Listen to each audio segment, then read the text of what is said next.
Okay. Thank you. Senator Hughes. So, Minister Ayres, is it the government's view that it is not appropriate to take in this current environment specific modelling around inflationary pressures that programs may or may not put on the economy, particularly in light of the current economic situation we find ourselves in, where inflation is directly related to people's mortgage repayments?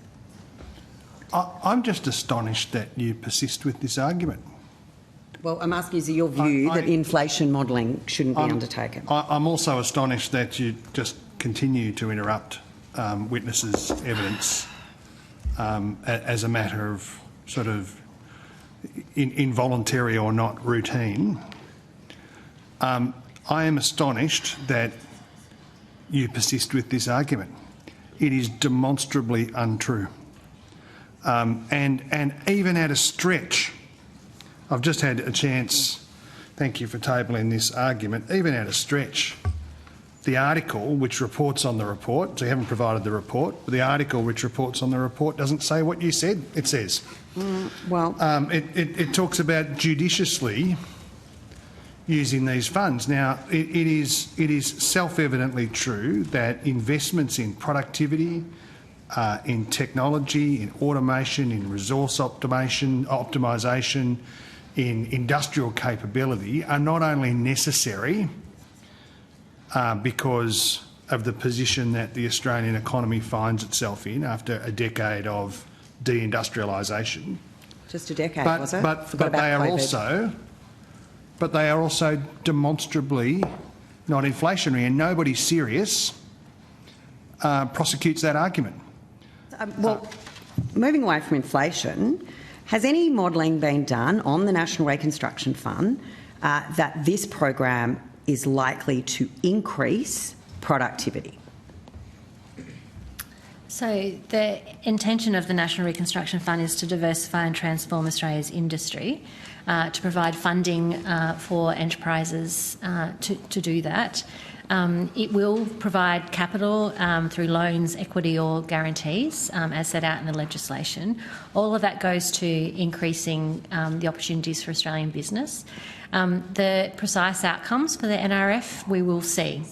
It'll be independent decision-making around projects that people go to the NRF seeking support. Their intention will be set out in the investment mandate, which will be to have a positive return to cover the costs of borrowing the money. So in that sense, it'll be positive to the budget over time, as we had a conversation earlier. Increasing capital going to industrial processes that pass the commercial benchmarks that the NRF will put together, most analysis would suggest that would increase productivity. So there was a gender impact assessment conducted for the NRF between the Office of Women and the department. That's correct? That's right. So budget processes are required to have certain steps in any kind of budget analysis, and one of those is a gender assessment. So is that's done by the department as a standard thing with the Office of Women, or is that something the minister specifically requested for the NRF? So it's standard for pieces of legislation and cabinet considerations of certain size. Okay. So how many meetings does that normally take? What's sort of the process there? Happy to defer to my colleagues. I'll ask my colleague to come to the table.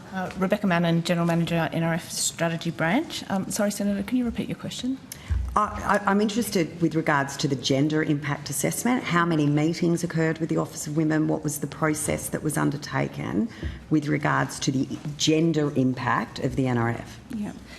Senator, I don't have the exact number of meetings, but there were a range of conversations and meetings that were held between the department and the Office for Women over... So like 1, 5, 10, 20...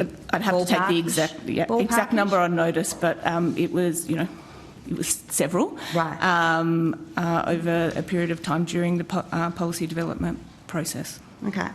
So I'm just intrigued and quite honestly shocked that we have several meetings with the Office of Women to conduct a gender impact assessment, but at a time where we have a significant cost of living crisis, that inappropriate use of funds, not required, general assumptions that this would not have inflationary or productivity modelling.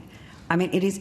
How do you say to those Australians who are facing a significant cost of living crisis, that we are more interested in doing a gender impact study on the National Reconstruction Fund than we are what its impact's going to do on productivity and inflation.